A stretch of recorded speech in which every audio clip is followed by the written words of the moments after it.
నమస్తే, నేను doctor Lakshminarayana Naik, BVR న్యూస్తో మాట్లాడుతూ ఉన్నాను. ఈరోజు తెలంగాణ రాష్ట్రంలో మరి పార్లమెంట్ ఎన్నికలు జరగబోతూ ఉన్నాయి. ఈ నెల 13వ తారీఖున వచ్చే సోమవారం రోజు ఎన్నికలు జరగబోతూ ఉన్నాయి. ఈ సందర్భంగా మరి తెలంగాణ రాష్ట్రం యొక్క మూడు ఎట్లున్నది, మరి ఫలితాలు అంటే జనాలు ఏ పార్టీకి మెజార్టీ ఓట్లు వేయబోతున్నారు, ఏ అభ్యర్థులు గెలవబోతున్నారు అని చెప్పేసి మనము విశ్లేషించుకుందాం. ఇందులో భాగంగా నేను ఒక్కొక్క 17 పార్లమెంట్లలో ఒక్కొక్క పార్లమెంటు నుండి 5 చొప్పున 17 పార్లమెంట్లకు దాదాపు 85 మందిని, అలాగే బీవీఆర్ న్యూస్ వాళ్ళ అసోసియేషన్తో పూర్తి స్థాయి గ్రౌండ్ క్షేత్రస్థాయి సర్వే నిర్వహించడం జరిగింది. అందులో దాదాపు ఇప్పుడున్న ప్రజల ఆయా పార్లమెంటు స్థానాల్లో ఏదైతే ఉన్నదో అది మీ ముందు ఉంచే ప్రయత్నం చేస్తాను. మోస్ట్ ప్రాబబ్లీ నా అంచనాలకును రేపు జూన్ 4 నాడు వచ్చే రిపోర్ట్స్కు కూడా దాదాపు ఒకేలాగా ఉంటాయని చెప్పేసి నేను భావిస్తూ ఉన్నాను. అయితే మనము ఈరోజు పార్లమెంటు స్థానాల వారీగా, తెలంగాణ రాష్ట్రంలోని పార్లమెంటు స్థానాల వారీగా మన పార్లమెంటు ఫలితాలు అంటే ఇది మన రాష్ట్రంలోని ప్రజల మూడెట్లున్నది, ఈ జనాలను తెలియపరచాలనే ఉద్దేశంతోనే ఈ సర్వే చేయడం జరిగింది. దీన్ని ఏదైతే మనం మాట్లాడబోతా ఉన్నామో దీన్ని ఒక ఆబ్జెక్టివ్గా తీసుకోవాలి. ఎందుకంటే మేము ఎంతో కష్టపడి యువకులను దీంట్లో ఇన్వాల్వ్ చేసేసి ఈ రిపోర్ట్ తీసుకునే ప్రయత్నం చేశాము. దాదాపు 15-20 రోజులుగా దీనికి సంబంధించిన అంటే అభ్యర్థులను డిక్లేర్ చేసిన తర్వాత అప్పటి నుండి కూడా దీని గురించి వివిధ రూపాల్లో సర్వే రిపోర్ట్స్ తీసుకోవడం జరుగుతూ ఉన్నది. కాబట్టి మనము పార్లమెంట్ల వారీగా రిపోర్ట్లు మనం ఒక్కొక్క అభ్యర్థి గురించి మాట్లాడుదాం. దాంట్లో మాట్లాడే ముందు కొన్ని విషయాలను మీకు చెప్పాలని చెప్పేసి అనుకుంటున్నాను. ఎట్లంటే ఇప్పుడు ఒక్కొక్క పార్లమెంటు స్థానంలో 3 ప్రధాన పార్టీలు, కాంగ్రెసు, బీజేపీ అండ్ బీఆర్ఎస్ ప్రధాన పార్టీలు. ఇవే కాకుండా కొన్ని రిజిస్టర్డ్ పార్టీలు, కొన్ని ఇండిపెండెంట్ అభ్యర్థులు కూడా చాలామంది ఉన్నారు. అయితే ఇప్పుడు ఒక్కొక్క పార్లమెంట్లో ఒక్కొక్క అభ్యర్థికి బలహీనతలు ఉండొచ్చు. ఇప్పుడు ఎవరైనా సరే ఖచ్చితంగా ఈయన ఓడిపోతారు అని చెప్పేసి మనము చెప్పాలనుకున్నప్పుడు ఏంటంటే వాళ్ళు వ్యక్తిగతంగా బాధపడే అవకాశం ఉంది. కాబట్టి మనం దీన్ని ఎట్లంటే కంపల్సరీ గెలిచే స్థానాలు ఎక్సలెంట్ అని, కష్టపడితే గెలిచే స్థానాలు ఫెయిర్ ఛాన్సెస్ అని చెప్పేసి మనం 2 రకాలుగా మనము ఎక్సలెంట్ అండ్ మనం డిస్కస్ చేసుకోవచ్చు. ఎందుకంటే ఇక ఖచ్చితంగా ఏం చేసినా ఏం చేయకపోయినా సరే ఇక గెలుస్తారనే సీట్లు ఎక్సలెంట్ సీట్లు, కొద్దిగా కష్టపడితే గెలిచే సీట్లు మనం ఫెయిర్ ఛాన్సెస్ సీట్లు అని చెప్పేసి మనం డివైడ్ చేసుకోవచ్చు. అందులో భాగంగా మనము తెలంగాణ రాష్ట్రాన్ని 3 భాగాలుగా మనం డివైడ్ చేయొచ్చు. ఉత్తర తెలంగాణ, మధ్య తెలంగాణ, దక్షిణ తెలంగాణ. ఉత్తర తెలంగాణలో ముఖ్యంగా మనం మొదటి నుండి ఫస్ట్ చెప్పుకునే ప్లేస్ ఏంటంటే పార్లమెంటు స్థానాల వారీగా మనం ముందుగా ఆదిలాబాద్ స్థానాన్ని తీసుకుందాము. అయితే దీంట్లో 3 ప్రధాన పార్టీలు ఉన్నాయి. ఒకటేమో కాంగ్రెసు, బీజేపీ అండ్ బీఆర్ఎస్. ఇప్పుడు ఫస్ట్ పార్లమెంటు స్థానం ఆదిలాబాద్. దాంట్లో ఆత్రం సుగుణ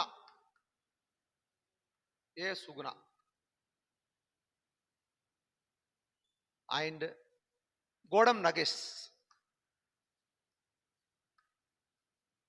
అండ్ ఆత్రం సక్కు, ఈ 3 ఇప్పుడు ప్రధానంగా ఇది ఎస్టీ రిజర్వ్ స్థానం. సో ఈ ఎస్టీ రిజర్వ్ స్థానంలో ఒకటేమో పార్టీ పరంగా వీళ్ళ బలబలాలు, రెండోదేమో వ్యక్తిగతంగా వీళ్ళు లోకల్లో చేసిన బలబలాలను మా అభ్యర్థులు వీరి గురించి సర్వే చేయడం జరిగింది. అందులో భాగంగా సామాజిక పోరాటాల్లో ఒక టీచర్గా పనిచేస్తున్న ఆత్రం సుగుణ గారు చాలా ముందున్నారు. అక్కడ చాలామంది ప్రజలకు చాలా ఉద్యమాల్లో కూడా చిరపరిచితులు. నగేష్ గారు కూడా గతంలో ఎమ్మెల్యే, మంత్రికి చేశారు, వీరు కూడా పరిచితులే. ఆత్రం సక్కు గారు కూడా ఎమ్మెల్యేగా చేశారు, వారు కూడా పరిచితులే. కానీ ఇప్పుడున్న పరిస్థితులలో కేంద్రంలో కాంగ్రెస్ వస్తే బాగుంటుందా, బీజేపీ వస్తే బాగుంటుందా అంటే ముఖ్యంగా గిరిజన సామాజిక వర్గము కాంగ్రెస్ పార్టీకే పట్టం కడుతున్నట్టు దేశం మొత్తంలో మనకు రిపోర్ట్స్ వస్తున్నాయి. ఈ ఆదిలాబాద్లో దాదాపు 40% మంది జనాభా ఏదైతే గిరిజన సామాజిక వర్గం ఉన్నారో దాంట్లో ఒక 30% జనాలు కాంగ్రెస్ పార్టీకే పట్టం కట్టడానికి ఈరోజు ముందుకు పోతా ఉన్నారు. అలాగే మిగతా సామాజిక వర్గాల నుండి ఒక 20% ఓట్లు కూడా ఒకవేళ కాంగ్రెస్ పార్టీకి వస్తే 50% ఓట్లతో, అంటే మొత్తం పోలైన ఓట్లలో 50% ఓట్లతో ఆత్రం సుగుణ గారు ఒక ఘనమైన మెజారిటీతో గెలిచే అవకాశం ఉన్నది.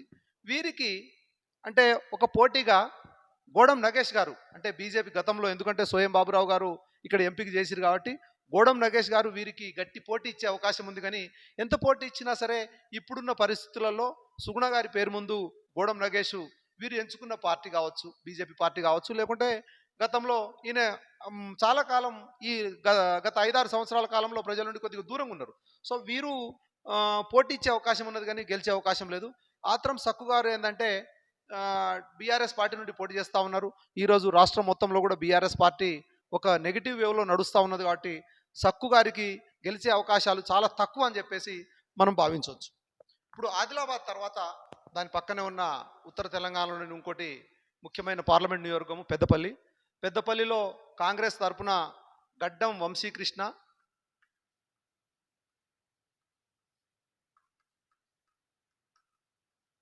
బీజేపీ నుండి మాసగోని శ్రీనివాస్,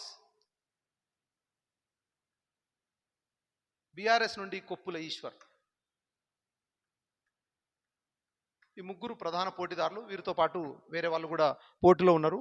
అయితే గడ్డం వంశీకృష్ణ ఏంటంటే మన గడ్డెం వివేక్ గారి మాజీ ఎంపీ, అక్కడ ఇప్పుడు ప్రస్తుత ఎమ్మెల్యే, వాళ్ళ కుమారుడు, వాళ్ళ తాతగారు గడ్డం వెంకటస్వామి ఈ ఈ తెలంగాణ రాష్ట్రమే కాదు, ఆంధ్రప్రదేశ్ రాష్ట్రం కంబైన్డ్ రాష్ట్రంలో ఉన్నప్పుడు కూడా ఆయన చాలా పదవులు అలంకరించారు. ఎంపీగా పనిచేశారు, మంత్రిగా పనిచేశారు, అలాగే పార్టీలో కూడా కాంగ్రెస్ పార్టీలో చాలా సీనియర్ మోస్ట్. అయితే వీరి కుటుంబానికి అక్కడ బలమైన చరిత్ర ఉన్నది. వీరి బాబాయ్ వంశీకృష్ణ గారి బాబాయ్ చెన్నూరు నియోజకవర్గం నుండి కూడా గడ్డం వినోద్ కూడా ఎమ్మెల్యేగా ప్రస్తుతం ఉన్నారు. వీళ్ళ నాన్నగారు ఎమ్మెల్యే, వీళ్ళ బాబాయ్ ఎమ్మెల్యే.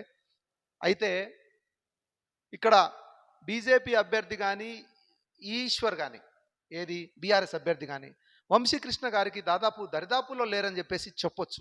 ఎందుకంటే వీరి అంగబలము, అర్ధబలము, ప్రజల్లో ఉన్న క్రెడిబిలిటీ, వాళ్ళ ఫ్యామిలీకి ఉన్న బలాన్ని చూస్తే వీరు ఏ రకంగా కూడా వీళ్ళకు ఏమాత్రం పోటీలో ఇవ్వలేని పరిస్థితిలో కనిపిస్తూ ఉన్నారు. సో మనకు వంశీకృష్ణ ఇది కూడా మనకు కాంగ్రెస్ ఖాతాలోనే అంటే గెలిచే భారీ మెజార్టీతో గెలిచే అవకాశం ఉందని చెప్పేసి మేము చేసిన సర్వేల ద్వారా తెలిసిందని చెప్పేసి మీకు తెలియజేస్తా ఉన్నాను. అయితే మనం ఇప్పటి వరకు 2 పార్లమెంట్ల గురించి మనం చర్చించుకున్నాము. దీన్ని ఒక గ్రాఫ్ రూపంలో చూపించాలనుకుంటే మనకు Congress, BJP, BRS and others diagram రూపంలో, గ్రాఫ్ రూపంలో కూడా చూపించుకోవచ్చు. మనకు ఆదిలాబాద్ ఒకటి వచ్చింది కాంగ్రెస్ పార్టీకి, అలాగే పెద్దపల్లి కూడా కాంగ్రెస్ పార్టీకే గెలిచే అవకాశాలు ఉన్నాయి. మనం బీజేపీకి ఇప్పటికీ ఖాతా తెరవలేదు, బీఆర్ఎస్ కూడా ఏం రాలేదని చెప్పేసి 2 పార్లమెంట్ స్థానాల్లో మనం మాట్లాడుకోవచ్చు. దాని తర్వాత 3వ ముఖ్యమైన ఉత్తర తెలంగాణలోని పార్లమెంట్ స్థానం కరీంనగర్.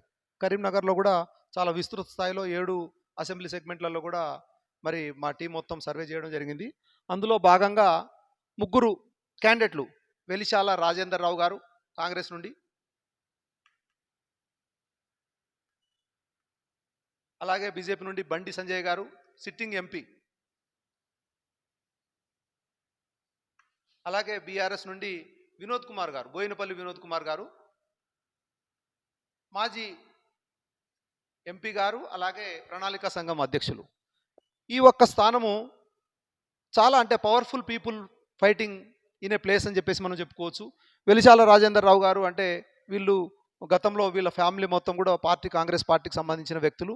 వీళ్ళకి స్థానికంగా చాలా వ్యక్తిగతమైన బలబలాలు ఉన్నాయని చెప్పేసి తెలుస్తూ ఉన్నది. సంజయ్ గారు హిందుత్వ పేరు మీద, సిట్టింగ్ ఎంపీ పేరు మీద, డెవలప్మెంట్ అని చెప్పేసే కార్యక్రమాల పేరు మీద వీరు ప్రజల్లోకి వెళ్తూ ఉన్నారు. వినోద్ గారు is the biggest top most బీఆర్ఎస్లో ఉన్న లీడర్లలో ఒక 5-6 మెంబర్స్ని తీసుకుంటే అందులో ఒకరు వినోద్ గారు ఇక్కడ ఉన్నారు. అయితే మరి వీరి గురించి చెప్పినప్పుడు ప్రజలు చాలా మిక్స్డ్ రిజల్ట్స్ను తెలియజేశారు. సామాజిక వర్గ పరంగా చూసినప్పుడు కొంతమంది అంటే ఎస్సీ ఎస్టీ సామాజిక వర్గం నుండి ఎక్కువ మొత్తంలో రాజేందర్ రావు గారికి ఓట్లేసిన పరిస్థితి కనిపిస్తున్నట్టు మనకు తెలుస్తూ ఉన్నది. సంజయ్ గారు హిందుత్వ అని చెప్పేసి కొన్ని వర్గాలలో బీసీ వర్గాలు కావచ్చు, లేకుంటే కొన్ని ఓసీ వర్గాలు కావచ్చు, వారిలో కూడా తన ఆధిపత్యాన్ని నిలుపుకునేందుకు ప్రయత్నం చేస్తూ ఉన్నారు. వినోద్ గారు బీఆర్ఎస్ పార్టీలో అతి ముఖ్యమైన లీడర్ కాబట్టి ఇప్పుడు కేసీఆర్, కేటీఆర్, హరీష్ రావు గారు వాళ్ళు పోటీలో లేరు. అటువంటి పెద్ద లీడర్లో పోటీలో ఉన్నది వినోద్ గారు. అయితే దీంట్లో ప్రజలు కొద్దిగా మిక్స్డ్ రిజల్ట్స్ చెప్పిరని చెప్పేసి మనకు ఇన్ఫర్మేషన్ వస్తూ ఉన్నది. ఖచ్చితంగా ఇప్పుడు మనం ఇంతకుముందు మనం అనుకున్నట్టు ఎక్సలెంట్, ఫెయిర్ అని చెప్పేసి ఎవరికి చెప్పే పరిస్థితి ఇక్కడ కనిపించట్లేదు. కానీ చాలా తక్కువ మార్జిన్‌తోని ముఖ్యంగా పోటీ మాత్రము కాంగ్రెస్ అండ్ బీజేపీ మధ్యలోనే ఉంటుంది. సో, మనము ఈ కరీంనగర్ స్థానం ఏదైతే ఉన్నదో ప్రజలు సర్వేలో ఇచ్చిన రిపోర్ట్స్ ప్రకారము ఇది మిక్స్డ్ ఫలితాలని చెప్పేసి మనకు అర్థమవుతా ఉన్నది. కాబట్టి మనం ఖచ్చితంగా కాంగ్రెస్ లేకుంటే బీజేపీ లేకుంటే బీఆర్ఎస్ అని చెప్పేసి మనము ఏమీ చెప్పలేని పరిస్థితి. సో ఈ ఒక్క క్వశ్చన్ మార్క్ అనేది కరీంనగర్ క్వశ్చన్ మార్క్ ఇది. సో మనం లాస్ట్కు దీంట్లో మళ్ళీ అంటే ఇంకో మా ఫ్లాష్ సర్వే కూడా ఒక 2-3 రోజుల్లో రిపోర్ట్ వచ్చే అవకాశం ఉంది. దాని తర్వాత మనం స్పష్టంగా మీకు తెలియజేస్తా ఉన్నాను. కరీంనగర్ తర్వాత మనకు నెక్స్ట్ స్థానము కరీంనగర్ పక్కనే ఉన్న స్థానము వరంగల్.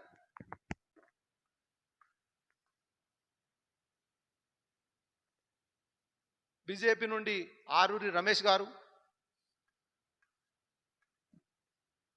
బీఆర్ఎస్ నుండి సుధీర్ కుమార్ గారు, జడ్పీ చైర్మన్, ఇప్పుడు ప్రస్తుతం sitting ZP chairman Sudheer Kumar గారు. సో వీరు ప్రధాన పోటీదారులు. అయితే ముఖ్యంగా మన వరంగల్ స్థానానికి వచ్చేసరికి ఎన్నికలు ఏకపక్షం అని చెప్పేసి మనం చెప్పలేము. అక్కడ స్థానిక రిపోర్టు పట్టేసి అట్లే కనిపిస్తున్నది. అయితే కాంగ్రెస్ కావ్య గారికి చాలా అడ్వాంటేజెస్ ఉన్నాయి. ఈ ఈ అభ్యర్థి ఏంటంటే కడియం శ్రీహరి గారి కూతురు ఉండడం.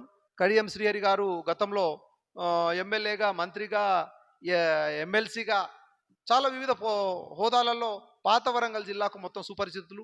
ఇక్కడున్న 7 అసెంబ్లీ సెగ్మెంట్లలో కూడా మెజార్టీ స్థానాల్లో ముఖ్యంగా అర్బన్ స్థానాలు ఏమైనా వరంగల్, హన్మకొండ తప్పితే, వరంగల్, హన్మకొండ, ఆరూరి రమేష్ గారికి స్థానిక అసెంబ్లీ స్థానం వచ్చేసి వర్ధనపేట. వీటిలో వారికి కొద్దిగా ఎడ్జ్ కనిపిస్తూ ఉన్నది కానీ మెజార్టీ కాదు. సో కావ్య గారికి పోటీ ఇచ్చే క్యాండిడేట్ రమేష్ గారే అవుతారు. సుధీర్ కుమార్ దాదాపు కౌంట్లోనే లేరని చెప్పేసి చెప్పొచ్చు.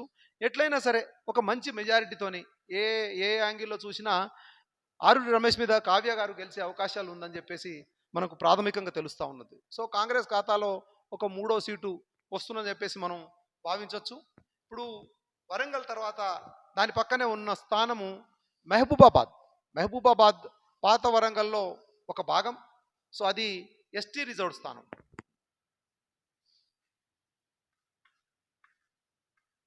మహబూబాబాద్. సో మహబూబాబాద్లో కాంగ్రెస్ పార్టీ నుండి మాజీ కేంద్ర మంత్రి, senior most Congress leader Porika Balaram Naik garu ఉన్నారు. బీజేపీ నుండి బీఆర్ఎస్ నుండి పోయిన అజ్మీరా సీతారాం నాయక్ ఉన్నారు. బీఆర్ఎస్ నుండి సిట్టింగ్ ఎంపీ, ఇప్పుడు అక్కడ ఎంపీగా ఉన్న కవిత గారు ఉన్నారు, కవిత మాలోత్. సో వీరిలో ఇప్పుడు ఈ ఒక్క స్థానం చాలా వెరైటీగా మనం చెప్పుకునే పరిస్థితి ఉన్నది. ఎందుకంటే దాదాపు 15 లక్షల ఓట్లలో 4.5 లక్షల ఓట్లు గిరిజన సామాజిక వర్గం, దాదాపు 1.5-2 లక్షల ఓట్లు దళిత సామాజిక వర్గం. అలాగే మిగతా సామాజిక వర్గాలు ఉన్నప్పటికీ గిరిజన సామాజిక వర్గం ఎటు సైడ్ అయితే ఎక్కువ మొగ్గు చూపుతుందో అటు సైడే ఓట్లు ఎక్కువ పడే అవకాశం ఉన్నది. మిగతా కాన్స్టిట్యున్సీలలో కాంగ్రెస్కు ధీటుగా పోటీగా కొంతమేరకు బీజేపీ ఫైట్ చేస్తున్నప్పటికీ మన మహబూబాద్ గాడికి వచ్చేసరికి ఇక్కడ బీఆర్ఎస్ సిట్టింగ్ ఎంపీ కవిత వారు కొద్దిగా సెకండ్ స్థానంలో ఉన్నట్టు మనకు కనిపిస్తూ ఉన్నది. సెకండ్ అంటే దరిదాపులో ఏం లేరు, కానీ సెకండ్ లీడ్ ఎవరికి వస్తుంది అంటే కాంగ్రెస్ బలరాము గెలిచే అవకాశాలు చాలా స్పష్టంగా కనిపిస్తూ ఉన్నాయి మహబూబాద్ పార్లమెంట్లో. మరి సీతారాం నాయక్ గారు కనీస పోటీ కూడా ఇవ్వలేని పరిస్థితిని మనం స్థానికంగా క్షేత్రస్థాయి నుండి రిపోర్ట్ అయితే మహబూబాద్ నుండి మనకు బలరాం నాయక్ గారు స్పష్టమైన మెజారిటీతోని గెలిచే అవకాశం ఉన్నది. కవిత గారు సెకండ్ లీడ్లో వచ్చే అవకాశం ఉందని చెప్పేసి మనకు తెలుస్తూ ఉన్నది.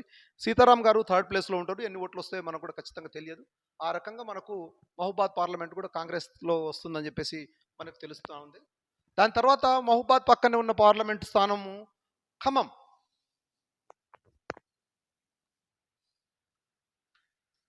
ఖమ్మం తెలంగాణకు గుమ్మం. సో ఖమ్మంలో ముఖ్యంగా హేమీలు ఇక్కడ పోటీ పడతా ఉన్నారు. కాంగ్రెస్ నుండి రఘురామ్ రెడ్డి, రామసాయం సురేందర్ రెడ్డి సార్ వాళ్ళ కుమారుడు, అలాగే పొంగులేటి శ్రీనివాసరెడ్డి గారి బియ్యంపుడు, senior most Congress leader Raghuram Reddy గారు, బీజేపీ నుండి వినోద్ రావు గారు అండ్ బీఆర్ఎస్ నుండి నామా నాగేశ్వరరావు గారు. ఇక్కడ కూడా ఖమ్మంలో కూడా పోటీ ప్రధానంగా కాంగ్రెస్ బీఆర్ఎస్ మధ్యలోనే ఉంటుంది. ఎందుకంటే అక్కడ నామా నాగేశ్వరరావు గారు వ్యక్తిగతంగా కొంత వారికి పలుకుబడి ఉన్నది. అలాగే ఆంధ్ర కల్చర్ యొక్క ఎఫెక్ట్ కూడా ఖమ్మం మీద ఉంటుంది కాబట్టి వారికి కొంత సపోర్ట్ దొరికే అవకాశం ఉన్నది. ఎంత సపోర్ట్ దొరికినా సరే ఈ రామసాయం సురేందర్ రెడ్డి గారి చరిష్మా ముందు, పొంగులేటి శ్రీనివాసరెడ్డి గారి చరిష్మా ముందు, అంటే స్థానికంగా మేము కనుక్కున్నది మీకు చెప్తా ఉన్నాము. సో వీరి ప్రభావము ప్రాబల్యము చాలా ఎక్కువ ఖమ్మం మీద. సో రామసాయం రఘురామరెడ్డి గారు ఎట్టి పరిస్థితుల్లోనూ మనకు ఖమ్మం నుండి గెలిచే అవకాశం ఉన్నది. ఆ రకంగా మనం 5th సీటు కాంగ్రెస్ ఖాతాలో మనము ఖమ్మం సీటుగా మనం 5th సీటును వేసుకోవచ్చు. ఖమ్మం తర్వాత ఖమ్మం దగ్గరనే ఉన్న ఒక ముఖ్యమైన కాన్స్టిట్యున్సీ నల్లగొండ. నల్లగొండలో రఘువీర్ రెడ్డి గారు కాంగ్రెస్, బీజేపీ నుండి బీఆర్ఎస్ నుండి పోయిన సైదిరెడ్డి గారు,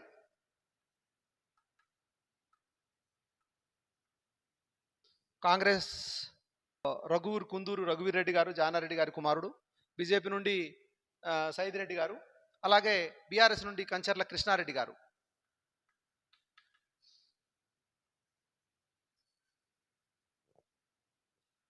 ఇక్కడ చాలా విచిత్రమైన పరిస్థితి. మామూలుగా ప్రతి నియోజకవర్గంలో ఏంటంటే సమీప అభ్యర్థి, దగ్గరలో పోటీ చేసే అభ్యర్థి, అంటే బలమైన అభ్యర్థి అని చెప్పేసి చెప్పుకోవడానికి ఎవరైనా ఒకరని ఉంటారు. కానీ నల్గొండ కాడికి వచ్చేసరికి కాంగ్రెస్ అభ్యర్థి రఘువీర్ రెడ్డి గారికి కనీసం దరిదాపుల్లో కూడా సైదిరెడ్డి గారు లేని పరిస్థితి, కృష్ణారెడ్డి గారు కూడా లేని పరిస్థితి అక్కడ స్థానికంగా ఉన్న ప్రాథమిక రిపోర్ట్ల ద్వారా మనకు తెలుస్తూ ఉన్నది.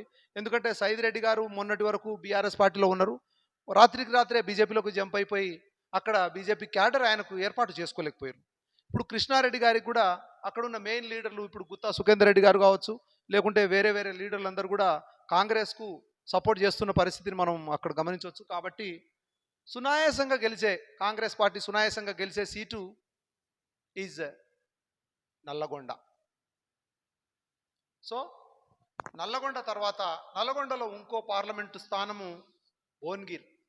నల్గొండ జిల్లాలో ముఖ్యమైన స్థానము భువనగిర్. సో భువనగిర్లో మామూలుగా ప్రతి ఇతర పార్లమెంట్ స్థానాల్లో 3 ప్రధాన పార్టీల మధ్య పోటీ కనిపిస్తున్నప్పటికీ భువనగిరిలో కూడా మనం సిపిఎం పార్టీ ఒకటే స్థానం నుండి, తెలంగాణ రాష్ట్రం మొత్తంలో కూడా సిపిఎం ఒక స్థానం నుండి పోటీ చేస్తూ ఉన్నది. మిగతా 16 స్థానాల్లో సిపిఎం కాంగ్రెస్కు అనుబంధంగా, కాంగ్రెస్కు అనుకూలంగా మనకు ఓట్లేస్తున్న పరిస్థితిని మనం గమనిస్తూ ఉన్నాము. అయితే ఇక్కడ సిపిఎం పార్టీకి సంబంధించింది దాదాపు 20 నుండి 25 వేల ఓట్లు వారికి వారు వేసుకునే అవకాశం ఉంది అని చెప్పేసి ప్రాథమిక సర్వేలో మనకు ఏర్పడింది. అయితే ముఖ్యంగా పోటీ మాత్రం కాంగ్రెస్ పార్టీకి బీజేపీకి బూర నరసయ్య గౌడ్ మధ్యలోనే ఉండే అవకాశం ఉన్నది. ఎందుకంటే నరసయ్య గారు ఒక డాక్టరు, అలాగే మాజీ పార్లమెంటు సభ్యులు. ఇంకోటి ఏంటంటే బీజేపీ మేము హిందుత్వ ద్వారా లేకుంటే అభివృద్ధి చేసినామని చెప్పేసి మోడీ గారు ఏదో చేసిరో ఆ అంశాలను వీళ్ళు ముందు తీసుకెళ్తా ఉన్నారు. ప్రజలు ఎంతవరకు రిసీవ్ చేసుకుంటారు అనేది ఓట్ల రూపంలోనే మనకు తెలుస్తుంది. ఇదైతే మనం ప్రాథమిక అంచనా. సిపిఎం నుండి జహంగీర్ గారు మనకు ప్రధానంగా మనకు పోటీలో కనిపిస్తూ ఉన్నారు. అలాగే బీఆర్ఎస్ నుండి ఇప్పుడు గతంలో ఇక్కడ ఇదే నర్సయ్య గారు బీఆర్ఎస్ నుండి పోటీ చేసినప్పుడు, అంటే అప్పుడు టీఆర్ఎస్ నుండి పోటీ చేసినప్పుడు బీజేపీ గెలిచిన స్థానం. కానీ ఇప్పుడున్న పరిస్థితులలో బీఆర్ఎస్ పార్టీ చాలా అవసాన దశలో ఉన్నట్టు కనిపిస్తూ ఉన్నది. అంటే 3వ స్థానానికి పరిమితం అవుతుందా, లేకుంటే జహంగీర్ గారి తర్వాత 4వ స్థానానికి వస్తుందా అనేది కూడా మనం చెప్పలేని పరిస్థితి. కానీ చామల కిరణ్ కుమార్ రెడ్డి గారికి ఫెయిర్ ఛాన్సెస్ మనకు గెలిచే అవకాశాలు ఉన్నాయి. సో మనం ఈ సీటును కూడా కాంగ్రెస్ పార్టీ ఖాతాలో వేయచ్చని చెప్పేసి మనం భావిస్తూ ఉన్నాం. దాని తర్వాత ఉత్తర తెలంగాణలోనే అతి ముఖ్యమైన స్థానం ఇంకోటి నిజామాబాద్.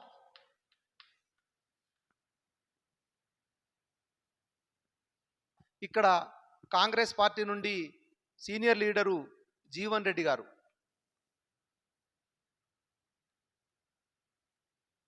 బీజేపీ నుండి సిట్టింగ్ ఎంపీ ధర్మపురి అరవింద్ గారు, బీఆర్ఎస్ నుండి బాజిరెడ్డి గోవర్ధన్ గారు సీనియర్ లీడర్.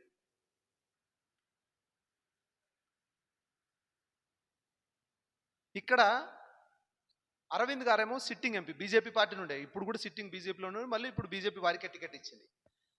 జీవన్ రెడ్డి గారు జగిత్యాల నుండి చాలా ముఖ్యమైన లీడరు, దాదాపు వెటరన్ అని చెప్పేసి లీడర్ చెప్పొచ్చు. చాలా 35-40 సంవత్సరాల నుండి కాంగ్రెస్ పార్టీలో సీనియర్ మోస్ట్ లీడర్ల 1-2-3 పేర్లలో పేరు తీసినప్పుడు మనం జీవన్ రెడ్డి గారి పేరును మనం చెప్పొచ్చు. అలాగే బీఆర్ఎస్ పార్టీకి, అంటే గతంలో ఇంతకుముందు ప్రభుత్వంలో ఉన్నప్పుడు చాలా సీట్లు కూడా బీఆర్ఎస్ పార్టీకి మరి నిజామాబాద్ నుండి సీట్లు వచ్చిన సంగతిని మనం, ఎమ్మెల్యే స్థానాలు మనం వచ్చిన సంగతిని మనం చూస్తూ ఉన్నాము. వారి నుండి గోవర్ధన్ గారు ఉన్నారు. అయితే బీఆర్ఎస్ పార్టీ 3వ స్థానమే దీనికి ఇక్కడ కూడా. కానీ ఇప్పుడు కాంగ్రెస్కు సంబంధించింది, బీజేపీకి సంబంధించింది ఏంటంటే అరవింద్ సిట్టింగ్ ఎంపీ గారు, జీవన్ రెడ్డి గారు సీనియర్ మోస్ట్ నాయకులు. సో వీరి హిస్టరీని చూసి, స్థానికంగా బలబలాలను చూసినప్పుడు కూడా చాలా తక్కువ మెజారిటీతోని మరి వీరిద్దరిలో ఎవరో ఒకరు బయటపడతారని చెప్పేసి మనకు కనిపిస్తూ ఉన్నది. అంటే ఎడ్జ్ అయితే కొద్దిగా కాంగ్రెస్ పార్టీకే ఉన్నది. ఎందుకంటే అక్కడ సామాజిక వర్గం, ఎస్సీ సామాజిక వర్గం కావచ్చు, ఎస్టీ సామాజిక వర్గం, ఎస్టీలు ఇక్కడ చాలా ఎక్కువ మంది ఉంటారు. నిజామాబాద్లో ఎస్టీలు చాలా ఎక్కువ మంది ఉంటారు. ఈసారి ఎస్టీ సామాజిక వర్గం మొత్తం, బంజారా సామాజిక వర్గం కూడా మొత్తం కాంగ్రెస్ పార్టీకి ఓటేసేందుకు సిద్ధపడతా ఉన్నది. కాబట్టి ఏది ఏమైనా మనం ఒకరి ఖాతాలో వేయకుండా మనం దీన్ని ఒక క్వశ్చన్ మార్క్ స్థానం లాగా మనం పెట్టొచ్చు అని చెప్పేసి నేను భావిస్తూ ఉన్నాను. సరే, కొద్ది మార్కులతోని కాంగ్రెస్ బయటపడతామని చెప్పేసి భావిస్తున్నప్పటికీ స్పష్టంగా ఇట్లే వచ్చిందని చెప్పేసి మా రిపోర్ట్లో రాలేదు. కాబట్టి ఈ విషయాన్ని మరి మీ దృష్టికి తీసుకొస్తా ఉన్నాను. అలాగే నెక్స్ట్ మనకు నిజామాబాద్ పక్కనే జహీరాబాద్.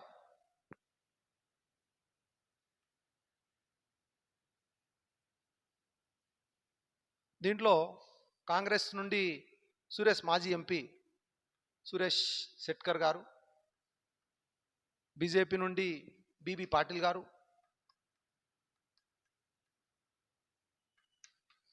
అండ్ బీఆర్ఎస్ నుండి గాలి అనిల్, వీరు పోటీలో ఉన్నారు. ఇక్కడ కూడా అంటే ఈ జహీరాబాద్ స్థానం అనేది అటు కర్ణాటకకు దగ్గరలో, దాదాపు తెలంగాణ రాష్ట్రంలో కూడా ఒక సైడ్కు ఉన్నట్టు ఉంటుంది. సో ఇక్కడ కర్ణాటక ప్రాంత ప్రజల ప్రభావము జహీరాబాద్ మీద చాలా స్పష్టంగా ఉంటుందని చెప్పేసి మనం అర్థం చేసుకోవచ్చు. ఈ జహీరాబాద్లో కర్ణాటకలో కాంగ్రెస్ ఉన్నది. వీరు సురేష్ శెట్కర్ గారు కూడా మాజీ ఎంపీ. అలాగే తెలంగాణ రాష్ట్ర సాధనలో కూడా అప్పుడు కూడా 2009-14 ఆ సమయంలో కూడా వీరు ఎంపీగా ఉన్నారు. సో ఆ చరిత్ర కూడా వీరికి ఉన్నది. కాబట్టి బీబీ పాటిల్ ప్రధాన ప్రత్యర్థి అయ్యే అవకాశం ఇక్కడ ఉన్నది. సురేష్ శెట్కర్ గారికి గెలిచే అవకాశాలు ఉన్నాయని చెప్పేసి, అంటే ఒక fair chances of winning chances మనం సురేష్ శెట్కర్ గారికి ఉన్నాయని చెప్పేసి మనం జహీరాబాద్ స్థానాన్ని మనం భావించవచ్చు. అలాగే జహీరాబాద్ తర్వాత దాని పక్కనే ఉన్న స్థానము మెదక్. దీంట్లో కాంగ్రెస్ పార్టీ నుండి నీలం మధు ఉన్నారు.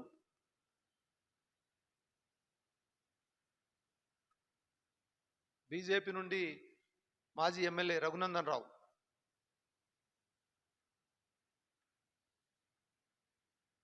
బీఆర్ఎస్ నుండి మాజీ కలెక్టర్ వెంకట్రామరెడ్డి,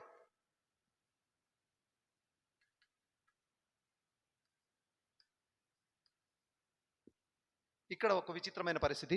ఎందుకంటే బీఆర్ఎస్ పార్టీకి సంబంధించింది తమేమైనా గెలుస్తాం వాళ్ళు అంటున్నారు, 10-15 స్థానాలు గెలుస్తామని చెప్పేసి అంటున్నారు. అయితే మీరు ఫస్ట్ గెలిచే స్థానం ఏదిరా అని చెప్పేసి వాళ్ళని ప్రశ్నించినప్పుడు వాళ్ళు మెదక్ నుండి స్టార్ట్ చేస్తారు. అంటే మెదక్ మీద బీఆర్ఎస్ పార్టీకి వెంకట్రామరెడ్డి గారు గెలుస్తారు, ఎందుకంటే పార్టీ బలంగా ఉన్నది. కేసీఆర్ గారు వీళ్ళ స్థానాలు కూడా ఆ ప్రాంతంలోనే ఉన్నాయి కాబట్టి వాళ్ళు గెలుస్తామని చెప్పేసి వాళ్ళు ఆశలు పెట్టుకున్నారు. బీజేపీకి సంబంధించింది రఘునందన్ మాజీ ఎమ్మెల్యే, మంచి సీనియర్ లీడరు, మంచి ఒరేటరు, అంటే మాటలైతే ఎక్కువ మాట్లాడతారు. అలాగే నీలం మధుకు ఉన్న ప్లస్ పాయింట్ ఏంటంటే బీసీ సామాజిక వర్గం ప్లస్ కాంగ్రెస్ పార్టీ బలం. సో వీటిలో చూసినప్పుడు ఏంటంటే బీఆర్ఎస్ పార్టీకి 3వ స్థానమే అన్నట్లుగా అక్కడున్న రిపోర్ట్లను బట్టేసి ఉన్నది. రఘునందన్ రావును నీలం మధుల మధ్యలో చాలా తీవ్రమైన పోటీ ఉండే అవకాశం ఉన్నది.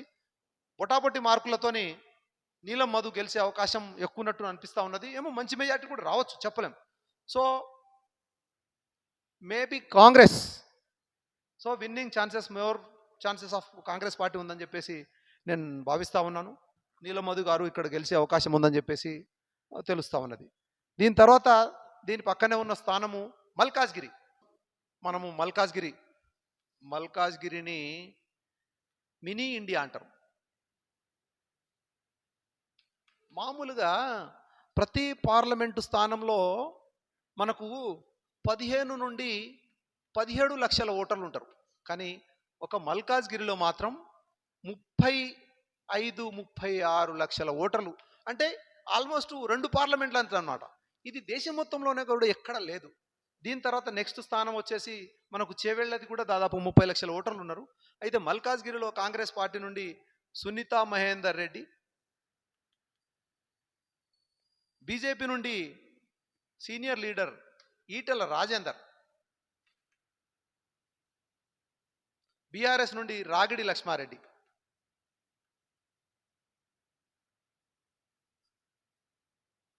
ఇక్కడ మల్కాజ్గిరి స్థానం ఏంటంటే సిట్టింగ్ స్థానం ఫర్ కాంగ్రెస్ పార్టీ. మన ప్రస్తుత ముఖ్యమంత్రి గారు రేవంత్ రెడ్డి గారు అక్కడ కొడంగల్లో ఎమ్మెల్యేగా ఓడిపోయిన తర్వాత మళ్ళీ తన సత్తా ఏందో చూపించేసి గెలిచిన స్థానము మల్కాజ్గిరి. మల్కాజ్గిరి ఓటర్ల పరిస్థితి సికింద్రాబాద్ కన్నా భిన్నంగా ఉన్నది, హైదరాబాద్ కన్నా భిన్నంగా ఉన్నది, చేవెళ్ళ కన్నా భిన్నంగా ఉన్నది. ఇక్కడ దాదాపు ఎస్సీ ఎస్టీ సామాజిక వర్గం ఓట్లు వచ్చేసి 20% ఓట్లు ఇక్కడ ఉంటాయి. అయితే సెటిలర్స్ ఓట్లు అంటే ఆంధ్ర ప్రాంతం నుండి వచ్చిన సెటిలర్స్ ఓట్లు ఇక్కడ గెలుపు ఓటములను శాసిస్తూ ఉంటారు. వాళ్ళు దాదాపు మొత్తం 30-35% ఓట్లు ఉన్నారు. ఒక 20% ఓట్స్ ఎస్సీ ఎస్టీ సామాజిక వర్గానికి సంబంధించిన ఓట్లు, అలాగే 30-35% ఓట్లు మరి ఆంధ్ర ప్రాంతం సెటిలర్స్ ఓట్లు. వీళ్ళు సెటిలర్స్ అందరూ కలిసేసి గంపగుత్తగా ఒకే సైడ్ వేస్తూ ఉంటారు. మనం చూస్తూ ఉంటాం. మనం గిరిజన సామాజిక ఏరియాలలో బంజారా సామాజిక వర్గం ఎప్పుడైనా సరే ఒకే సైడ్ ఎట్లేస్తూ ఉంటారో ఈ సెటిలర్స్ కూడా గట్లేస్తారు. సో ఏ రకంగా చూసినా సరే ముఖ్యంగా పోటీ అనేది సునీతా మహేందర్ రెడ్డి గారి మధ్యలో ఈటెల రాజేందర్ గారి మధ్యలోనే ఉంటుంది. ఈటెల రాజేందర్ గారు చాలా సీనియర్ మోస్ట్ లీడరు. కానీ వివిధ కారణాలు పనిచేయడం ద్వారా సునీత గారికి వీరి మీద ఒక ఫెయిర్ మెజారిటీతో గెలిచే అవకాశం ఉందని చెప్పేసి మనం మల్కాజ్గిరిని కాంగ్రెస్ ఖాతాలో వెయ్యవచ్చు. ఈటెల రాజేందర్ గారు గట్టి పోటీ ఇచ్చే అవకాశం ఉన్నది. రాగిడి లక్ష్మారెడ్డి గారు మనం ఇక ఇది 3వ స్థానం అని పరిమితం అని చెప్పేసి మనము మల్కాజ్గిరి స్థానం నుండి కూడా మనకు వస్తున్న రిపోర్ట్లను బట్టేసి మీకు తెలియజేస్తా ఉన్నాను. మల్కాజ్గిరి తర్వాత పక్కనే ఉన్న స్థానము Secunderabad, main centre, city centre Secunderabad. దీంట్లో కాంగ్రెస్ నుండి దానం నాగేందర్,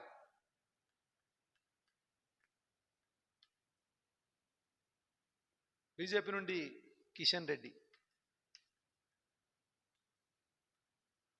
బీఆర్ఎస్ నుండి పద్మారావు.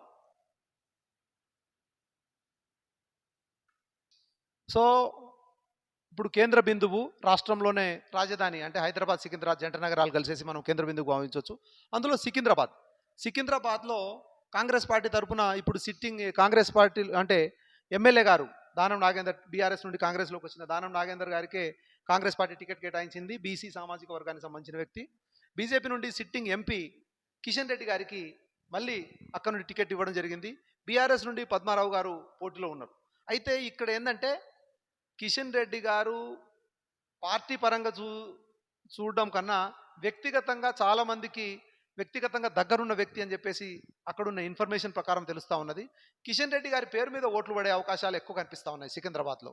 అయితే నాగేందర్ గారికి ఉన్న కలిసి వచ్చే అంశం ఏంటంటే ముఖ్యమంత్రి గారి ప్రచారం కావచ్చు, లేకుంటే నాగేందర్ గారి సిటీలో చేసిన పనులు కావచ్చు.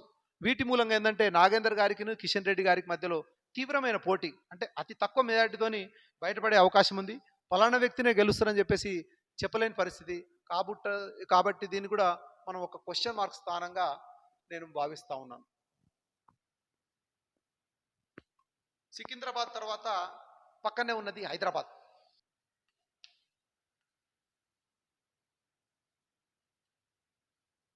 ఇక్కడ కాంగ్రెసు, బీజేపీ అలాగే బీఆర్ఎస్తో పాటు అతి ముఖ్యమైన పార్టీ ఎంఐఎం. ఇక్కడ కాంగ్రెస్ సంబంధించింది వలీవుల్లా ఉన్నారు. బీజేపీ నుండి మాధవీలత గారు ఉన్నారు. ఫైర్ బ్రాండ్ ఈ మధ్యలో మాట్లాడేస్తున్నారు బాగా. బీఆర్ఎస్ నుండి గడ్డం శ్రీనివాస్, ఎంఐఎం నుండి అసదుద్దీన్,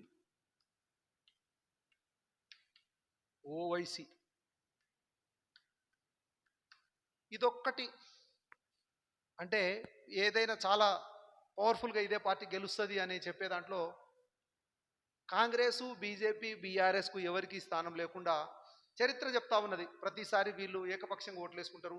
ముస్లిం సామాజిక వర్గమే. ఇక్కడ మనం ఏంటంటే ప్రతి పార్లమెంటు నియోజకంలో ఓసీలు, బీసీలు, ఎస్సీలు, ఎస్టీలు, మైనారిటీలు అని చెప్పేసి 4 భాగాలు ఉంటాయి.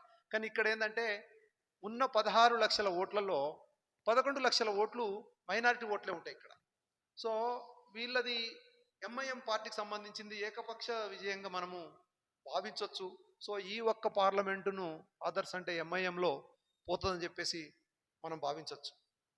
హైదరాబాద్ తర్వాత దాని పక్కనే ఉన్న కాన్స్టిట్యున్సీ చేవెళ్ళ.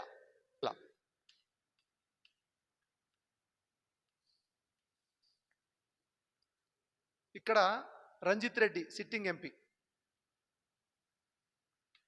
కాకపోతే ఈయన గతంలో బీఆర్ఎస్ పార్టీ నుండి ఎంపీకి గెలిచారు. బీజేపీ నుండి కొండ విశ్వేశ్వరరెడ్డి.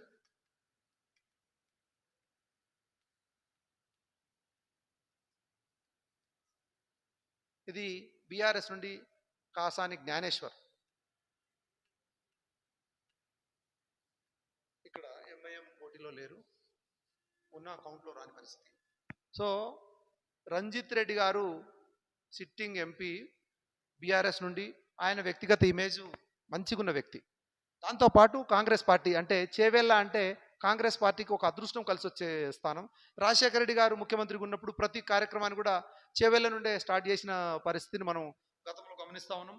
అందుకే రంజిత్ రెడ్డి గారు విశ్వేశ్వర రెడ్డి గారి మధ్యలో, వీరి మధ్యలో పోటీ చాలా తీవ్రంగా ఉందని చెప్పేసి తెలుస్తూ ఉన్నది. కాసాని జ్ఞానేశ్వర్ కొంత మట్టుకు పోటీలో ఫైట్లో ఉండొచ్చు, కానీ ఇప్పుడు బీఆర్ఎస్ పార్టీకి సరిగా చరిష్మ లేదు కాబట్టి అదే విషయాన్ని మా సర్వే పీపుల్ కూడా అక్కడ పోయినప్పుడు కూడా అదే విషయాన్ని కూడా వాళ్ళ దృష్టిలోకి వచ్చిందని చెప్పేసి చెప్పారు. రంజిత్ రెడ్డి గారికి, కొండా విశ్వేశ్వర రెడ్డి గారికి తీవ్రమైన పోటీ ఉంటుంది. కానీ కొద్ది మెజార్టీతో అంటే ఫెయిర్ చెప్పొచ్చు, ఫెయిర్ ఛాన్సెస్తోని కాంగ్రెస్ పార్టీకి గెలిచే అవకాశాలు ఉన్న విషయంగా మనం చేవెళ్ళని కూడా భావించవచ్చు. చేవెళ్ళ పక్కన నాగర్ కర్నూల్ కాంగ్రెస్ పార్టీ నుండి senior most leader Mallu Ravi, BJP నుండి భరత్ ప్రసాద్, బీజేపీ నుండి, అండ్ బీఆర్ఎస్ నుండి ఆర్ఎస్ ప్రవీణ్ కుమార్, మాజీ ఐపీఎస్.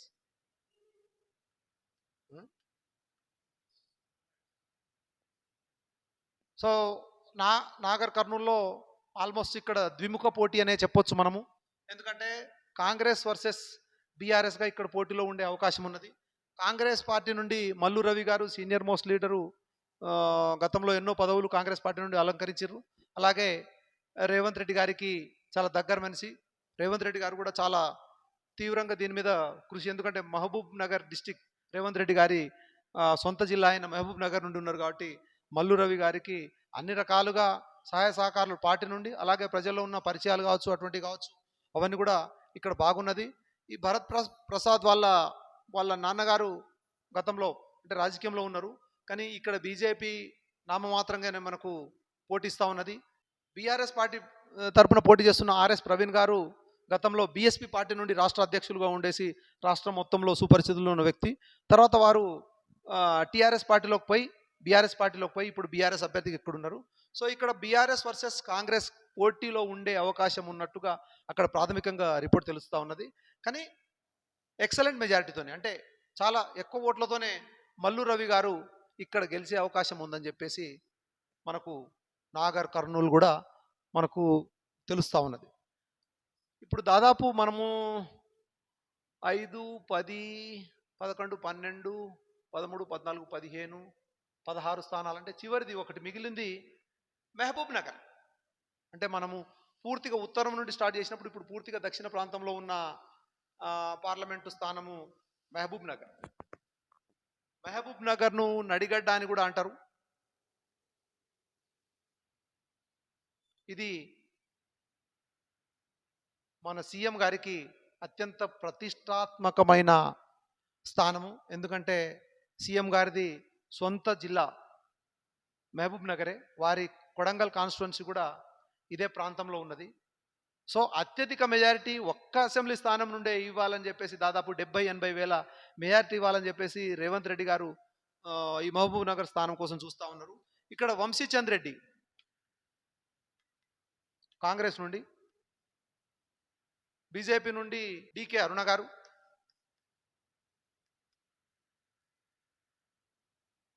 బీఆర్ఎస్ నుండి మన్నె శ్రీనివాసరెడ్డి గారు.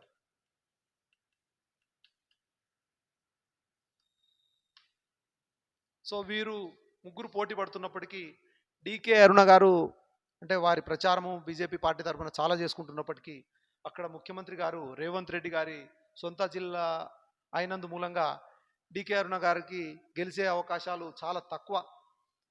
వంశీచంద్ రెడ్డి గారు చాలా ఫెయిర్ మెజార్టీతోని మహబూబ్ నగర్లో గెలిచే అవకాశం ఉన్నది.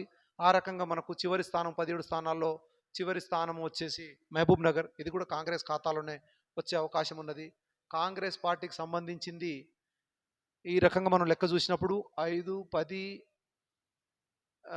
3, 13. మళ్ళీ ఎంఐఎంకు 1, 2, 3 స్థానాలు.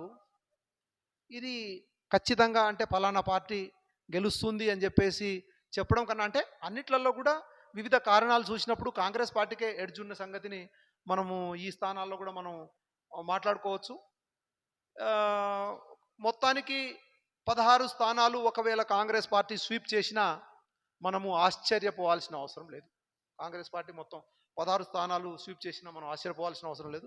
ఒకటి మాత్రం ఎంఐఎంకి ఎలాకపోతుంది.